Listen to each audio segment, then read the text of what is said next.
Questions हैं।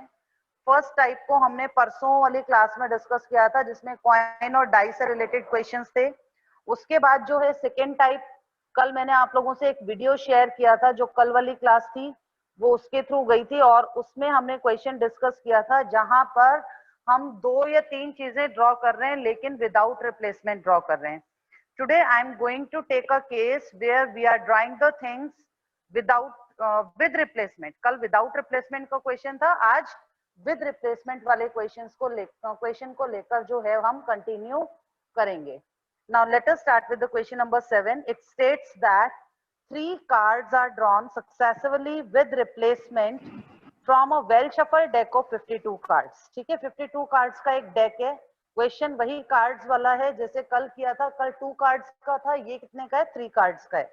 तो 3 card हमने निकालने हैं, विद रिप्लेसमेंट निकालने हैं। विद रिप्लेसमेंट का मतलब ये हुआ कि हम कार्ड को निकालेंगे और फिर उसको वापस डाल देंगे, फिर निकालेंगे, फिर वापस डाल देंगे, और ऐसा कब तक चलेगा, अप टू 3 आउटकम्स। 3 बार होगा ऐसा, क्योंकि 3 कार्ड्स ड्रॉ करने हैं, तो तीनों कार्ड्स ऑब्वियसली एक साथ तो निकलेंगे ही नहीं, 1 बाय 1 निकलेंगे। पहले एक कार्ड निकाला, वापस डाल दिया, फिर दूसरा कार्ड निकाला, उसको वापस डाल दिया, फिर तीसरा कार्ड निकाला और उसको भी वापस डाल दिया। तो इस तरीके से जो है ये प्रोसेस चलता रहेगा एंडलेसली।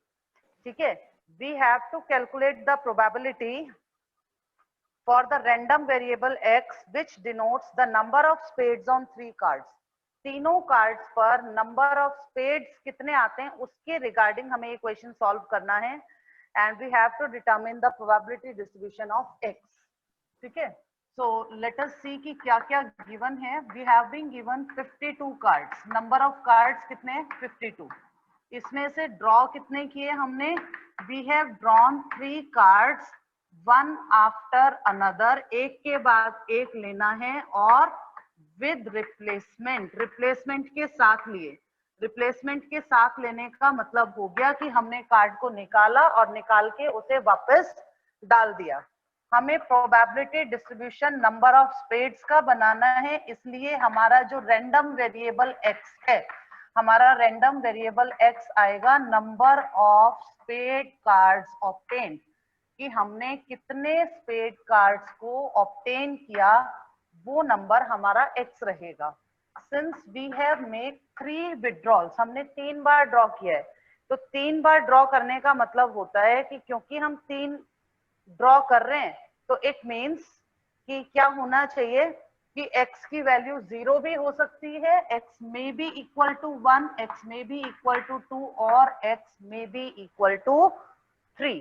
ये 0 1 2 3 4 वैल्यूज क्यों बनी बेटा यहाँ पर, क्योंकि हमने कितने ड्रॉ किए हैं, यहाँ हमने नंबर ऑफ ड्रॉज लिए 3।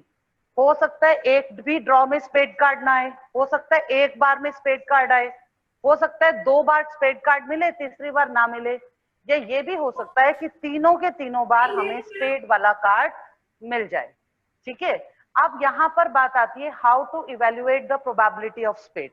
अब जब हम विद रिप्लेसमेंट की बात करते हैं ना, तो हमारे पास 2 ही इवेंट्स होते हैं बेटा, एक को बोलते हैं सक्सेस और एक को बोलते हैं फेलियर।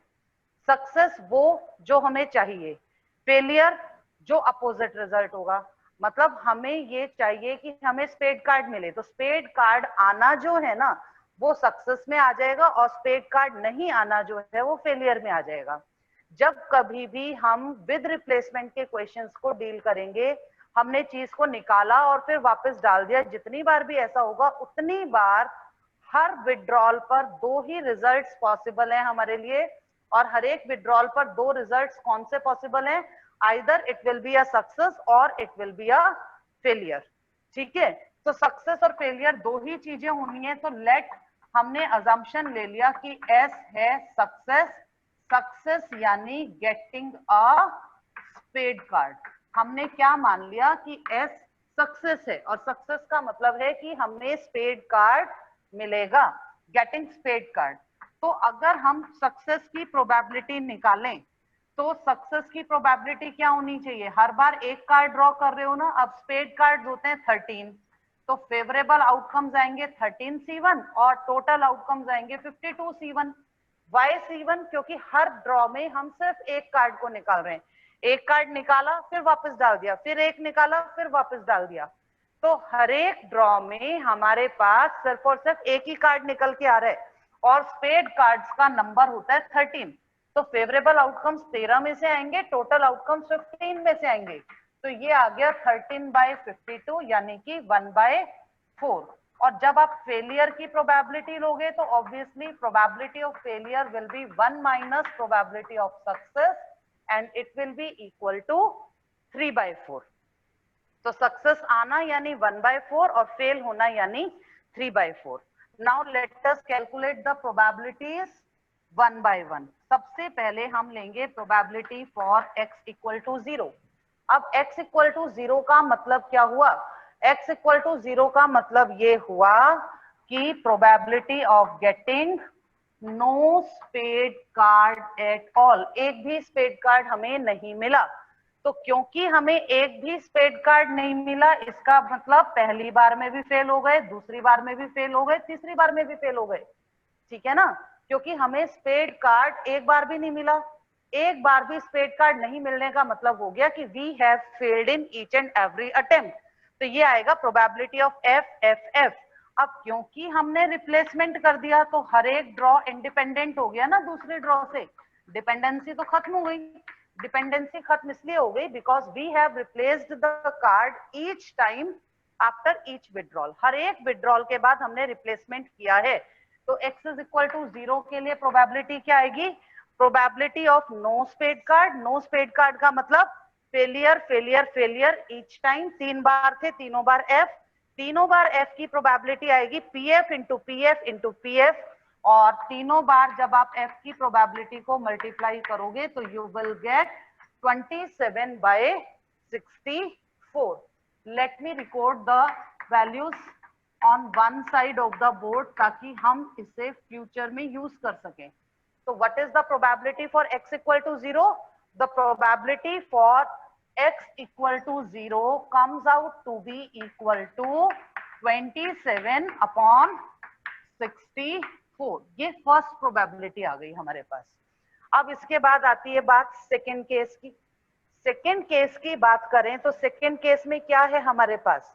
ये चीज ध्यान रखिएगा आप लोग कि यहाँ सक्सेस की प्रोबेबिलिटी क्या थी, ये एक तरफ लिख कर रखो। सक्सेस की प्रोबेबिलिटी है 1/4 और फेलियर की प्रोबेबिलिटी है 3/4। इस प्रोबेबिलिटी को ही तो यूज करके चलना है ना, हमने इसी को यूज करना है। तो ये हम बार बार याद रखेंगे कि सक्सेस की 1/4 है और फेलियर की प्रोबेबिलिटी जो है वो 3/4 है। Now let us take the case of x equal to 1। x equal to 1 का मतलब हो गया 1 स्पेड कार्ड।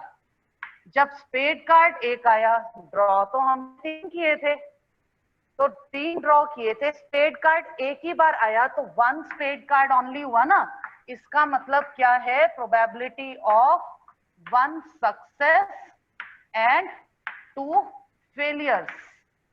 यही तो मतलब निकला इसका। 1 स्पेड कार्ड हमें मिला है, एक स्पेड कार्ड मिला, ड्रॉ तो 3 किए थे, स्पेड कार्ड एक बार में आया तो इसका मतलब एक बार हमें सक्सेस मिली और 2 बार हमें फेलियर मिला। अब आपने हेड और टेल वाले क्वेश्चंस किए हैं ना, जब आप 3 कॉइन्स को टॉस करते हो तो 3 कॉइन्स को टॉस करने में आउटकम्स कैसे बनाते हो? HHH, HHT, HTH। जैसे आप उस केस में चलते हो ना, कॉइन्स के केस में, चाहे 2 का हो 3 का हो, बिल्कुल उसी पैटर्न पर हमें यहाँ सक्सेस और फेलियर को हैंडल करना है। ठीक है, उसी तरीके से आप सक्सेस और फेलियर के साथ हैंडलिंग करेंगे जैसे आप हेड और टेल के साथ डील करते हो। whenever either 2 coins are tossed or 3 coins are tossed। तो जब आपने बोला प्रोबेबिलिटी ऑफ 1 सक्सेस 2 फेलियर्स, तो 1 सक्सेस 2 फेलियर्स तो SFF भी हो सकता है और इट में भी FSF और इट में भी FFS। 3 केस क्यों बने? आपको एक बार सक्सेस मिली है और 2 बार फेल हुए हो, तो हो सकता है पहली बार में सक्सेस मिली, सेकंड थर्ड में फेल, सेकंड टाइम पर सक्सेस मिली, फर्स्ट थर्ड में फेल, या फिर हो सकता है कि थर्ड टाइम में तो आपको सक्सेस मिली और फर्स्ट और सेकंड दोनों टाइम जो है वो आपको फेलियर मिला। तो 3 केसेस यहाँ पर बनते हैं और इवेंट्स इंडिपेंडेंट हैं। आप लोगों ने किया है पहले भी कैलकुलेशंस 4th एक्सरसाइज के टाइम पर। तो हम इसको कैसे लिखेंगे? Probability of S double F means P S into P F, or का मतलब plus, then we have P S P F again plus, और एफ एफ एस के लिए क्या आएगा, probability of failure then success. तो ये 3 केसेस बनते हैं आपके पास। अब देखिए जरा सक्सेस की probability 1/4 into 3/4 into 3/4, 3/4 into 1/4 into 3/4 plus failure success का मतलब 3/4 इंटू 3/4 इंटू 1/4। हमने सारी वैल्यूज पुटअप कर दी। सारी वैल्यूज को पुटअप किया तो आपके पास क्या आया, you have obtained 9/64 plus 9/64 plus 9/64, again you get 27/64। ठीक है, यही वैल्यू हमारे पास फिर से आ गई 27/64। तो this is the probability for x equal to 1, ये भी 27/64 आ गई। अब इसके बाद आता है नेक्स्ट केस। नेक्स्ट केस कौन सा बनेगा, the next case is regarding probability, need to calculate the probability for x equal to 2। तो हमने जो पहले केस किया वो किया था probability for x equal to 0, then we just carried out the calculations when p is from x equal to 1। now we have to calculate the probability when x is equal to 2। x is equal to 2 means we are having 2 spades। ठीक है, हमें 2 spade card मिले। 2 spade card का मतलब हो गया कि we are having 2 successes, 2 जगह सक्सेस है और एक जगह हमें क्या मिला, फेलियर मिला। तो 2 सक्सेस 1 फेलियर। अब देखो 2 सक्सेस 1 फेलियर का केस क्या बनता है, SSF बनता है, और इट इज SFS और इट इज FSS। 3 केसेस बनेंगे ना। ठीक है, 3 केसेस हमारे पास बनेंगे जब हमारे पास 2 बार तो सक्सेस होगी और 1 बार फेलियर होगा। Success success failure, failure eight third time, या फिर फेलियर एट सेकेंड टाइम, या फिर फेलियर एट फर्स्ट टाइम। बिल्कुल उसी पैटर्न पर हम कैलकुलेशंस करेंगे जैसे कि हमने पहले किया था। और जब हम इसे कैलकुलेट करेंगे तो हमारे पास क्या चीज आएगी, after calculation PF, independent event है ना ये सारे।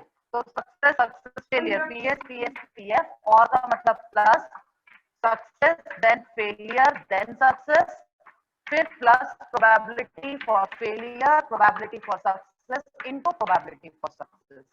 अब आप वैल्यूज रख दीजिए। सक्सेस की प्रोबेबिलिटी थी 1/4 इंटू 1/4 इंटू 3/4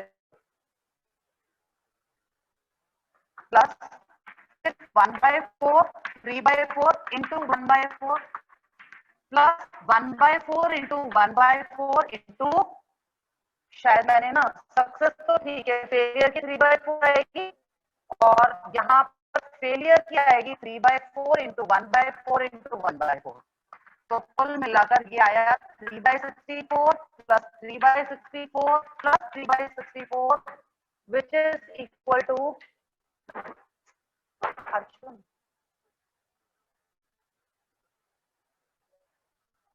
तो 3/64 plus 3/64 plus 3/64 which is equal to 9/64। ठीक है, तो हमारे पास एक probability x is equal to 2 की आ गई जो कि 9/64 बनती है। और अब इसके बाद हमारे पास एक केस बचा, the case for x equal to 3। x equal to 3 का मतलब हो गया 3 स्पेड्स। अब 3 ही तो कार्ड निकाले थे, अब तीनों ही स्पेड्स आ गए। इसका मतलब हमें तीनों बार सक्सेस मिली। जब हमें तीनों बार सक्सेस मिली तो प्रोबेबिलिटी होनी चाहिए PS into PS into PS, यानी कि 1/4 into 1/4 into 1/4 which is equal to 1/64। ठीक है, तो 3 की प्रोबेबिलिटी आपके पास आ गई 1/64। इन चारों वैल्यूज को रखने के बाद now we have to make the probability distribution table. अब जो टेबल बनानी है वो टेबल कैसे बनाएंगे, यहाँ टेबल बनाने के लिए हमें वही 2 कॉलम्स बनाने, सॉरी 2 रो वाली उसमें ले लेते हैं हम लोग, हॉरिजॉन्टल बना लेते हैं टेबल, क्योंकि हमें इसको फर्दर डील नहीं करना है। तो ऊपर फर्स्ट में तो हम लिखेंगे x इक्वल टू xi और सेकंड रो में लिखेंगे px which is equal to pi, that is probability.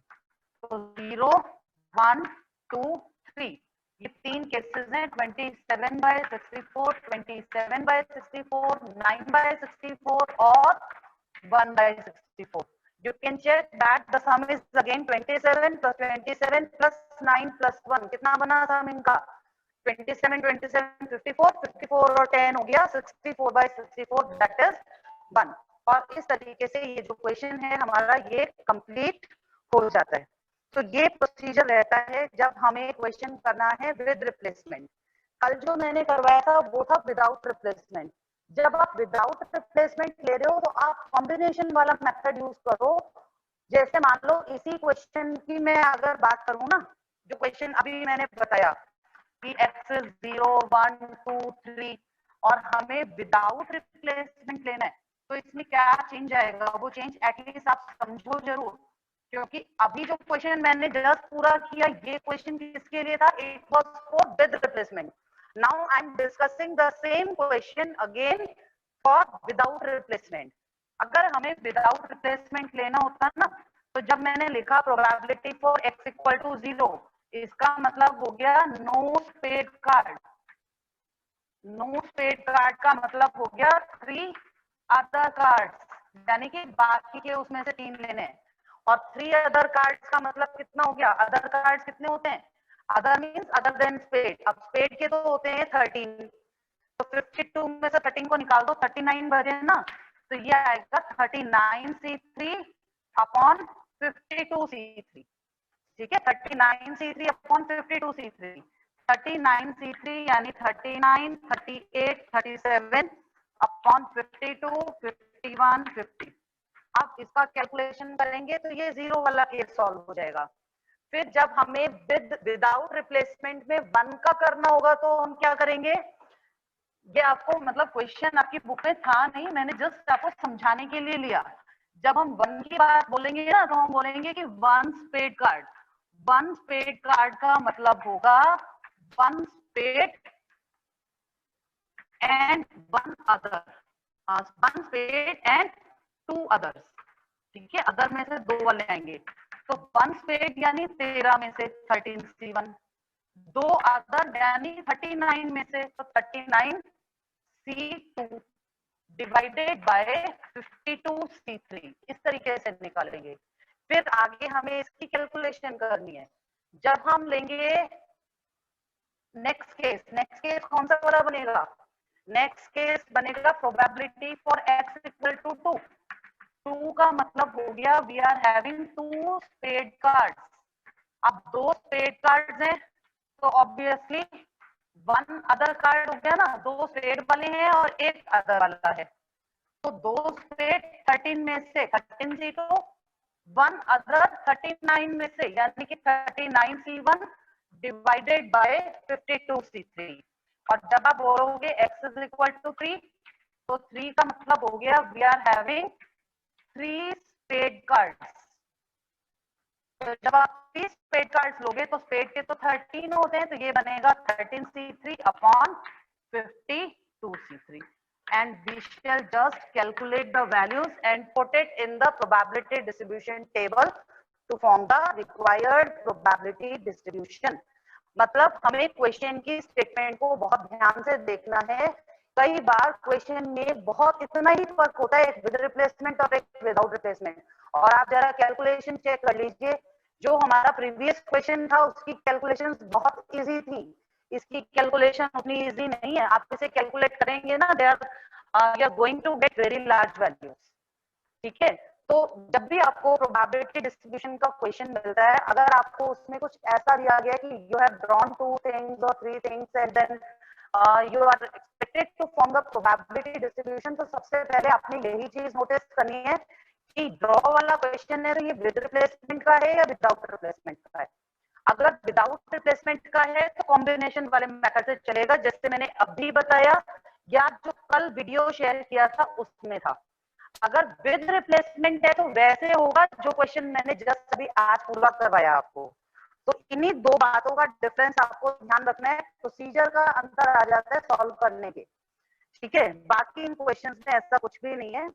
अब जो क्वेश्चन नंबर 8, 9, 10, 11, 12, 13 ये आप लोग बहुत आराम से अपने आप कैरी आउट कर सकते हैं। I am just coming to the question number 15 right now.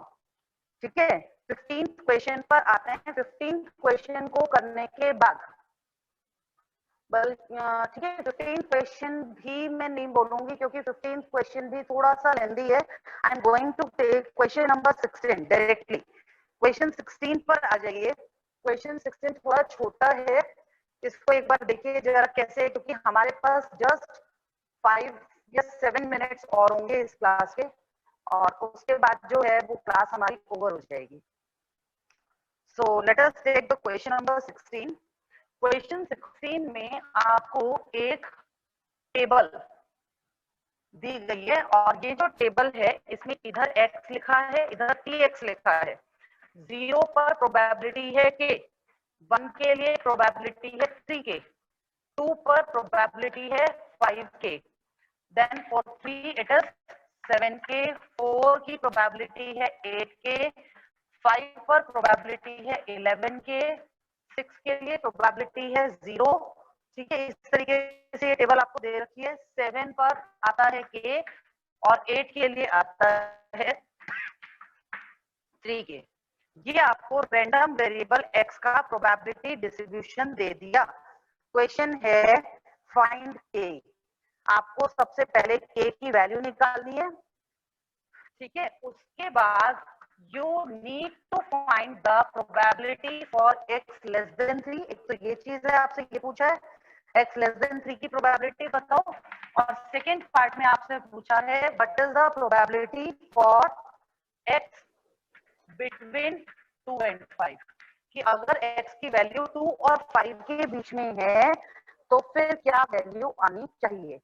Question number 15, 16, 17 ये तीनों क्वेश्चंस एक जैसे से हैं। I have taken the question number 16। ये टेबल आपको दे दी। अब सबसे पहले हमें क्या चाहिए। अब देखो, किसी भी प्रोबेबिलिटी डिस्ट्रीब्यूशन टेबल से जब आप डील करोगे तो आपको सबसे पहली बात सॉल्यूशन निकालते हुए क्या चीज दिमाग में लानी है।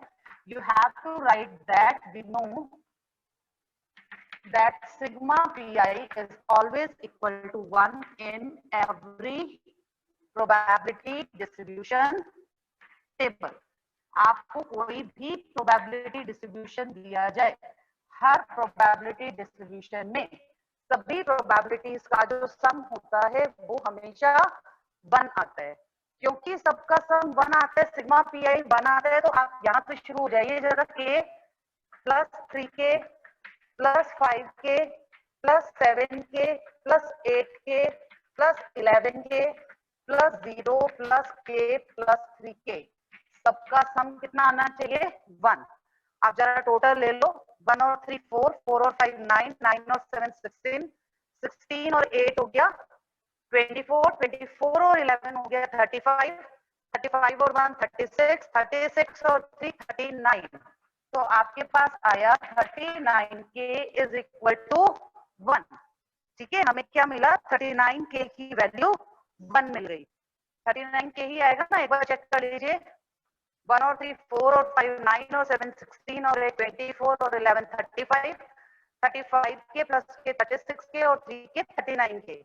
39 के अगर 1 के इक्वल है so the value of k is 1 by 39। तो k की वैल्यू कितनी आ गई आपके पास, 1 बाय 39 आ गई।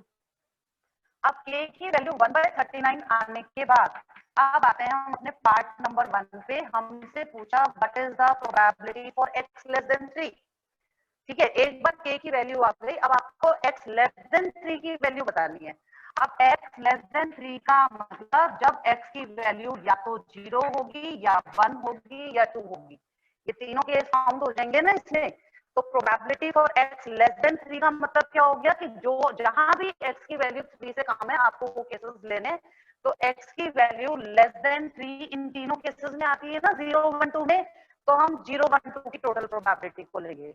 So probability for x less than 3 will be probability for x equal to 0 और 1 और 2। इसका मतलब ये आ गया probability for 0 plus probability for 1 plus probability for 2।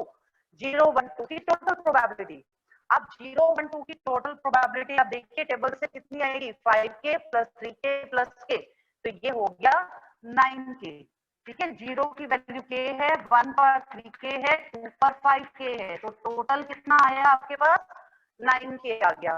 और 9k आने का मतलब है योर आंसर इज 9/39, और 9/39 का मतलब 3/13।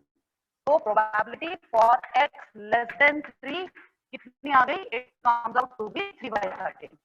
ठीक है, ये केस पूरा हो गया। अब इसके बाद जो नेक्स्ट केस लेना है हमें, वो नेक्स्ट केस इस चीज का है, नेक्स्ट है we need to calculate the probability for 2 less than equal to x less than equal to 5। अगली प्रोबेबिलिटी ये चाहिए हमें जहां x की वैल्यू 2 और 5 के बीच में है। x की वैल्यू अगर 2 और 5 के बीच में है तो इसका मतलब यहाँ पर कौन कौन से पॉइंट्स कंसिडर हो जाएंगे, इनइक्वालिटीज पढ़ी है ना आप लोगों ने, तो 2 से लेकर 5 तक 2 आएगा और 3 आएगा और 4 आएगा और 5 आएगा, 2 से लेकर 5 तक के सारे पॉइंट्स आ जाएंगे, 2 3 4 5।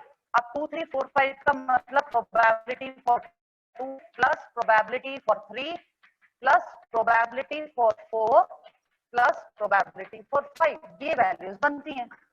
आप 2 की वैल्यू कौन सी है, 2 से लेकर 5 तक की प्रोबेबिलिटीज को ले लो, 2 पर आंसर आएगा 5 के, 3 के लिए 7 के, 4 के लिए 8 के और 5 के लिए 11 के। तो टोटल कितना है आपके पास, 7 और 5 12, 12 और 8 20, 20 और 11 कितना हो गया 31। तो हमारे पास आया 31 के, 31 के means 31 into 1/39 and your answer is 31/39। तो इस तरीके से जो क्वेश्चन नंबर 16 है आपका, ये एक न्यूमेरिकल क्वेश्चन है और इस न्यूमेरिकल क्वेश्चन की जो है ये वैल्यू आ जाती है। इसके बाद में क्वेश्चन नंबर 17 और ले रही हूँ, उसकी टेबल डिस्कस करनी है मुझे, बाकी जो कैलकुलेशंस है वो उसमें आप अपने आप से कैरी आउट कर सकते हैं। So let us come to the question number 17। Question 17 की बात करें तो क्वेश्चन 17 में आपको कुछ इस तरीके से इंफॉर्मेशन गिवन है कि probability for x equal to x की वैल्यू अगर स्मॉल x है तो प्रोबेबिलिटी आएगी 0.1, अगर स्मॉल x 0 है प्रोबेबिलिटी आएगी kx if your x is 1 और 2। ये प्रोबेबिलिटी आएगी k times 5 minus x if your x is either 3 और 4 and it will B 0 otherwise, बाकी सभी केसेस में 0 होगी। अब यहाँ x क्या है, what does x represent here, capital X denotes the number of hours you study during a randomly selected school day. एक रैंडमली सिलेक्टेड स्कूल डे में एग्जैक्टली आप कितने घंटे पढ़ाई करते हो उसका नंबर दिया हुआ है। अब ये तो आप लोगों को ज्यादा अच्छे से पता होगा कि आप कितनी कितनी देर जो है स्टडी करते हैं। ठीक है, ये नंबर आपको दे दिया और नंबर क्या कहता है कि यहाँ मैक्सिमम वैल्यू देखो 4 तक जाती है। इसका मतलब ये तो सब मान के चलते हैं ना कि 6 घंटे स्कूल लगता है, तो 6 घंटे में इफेक्टिवली तो पढ़ाई 4 ही घंटे होती है।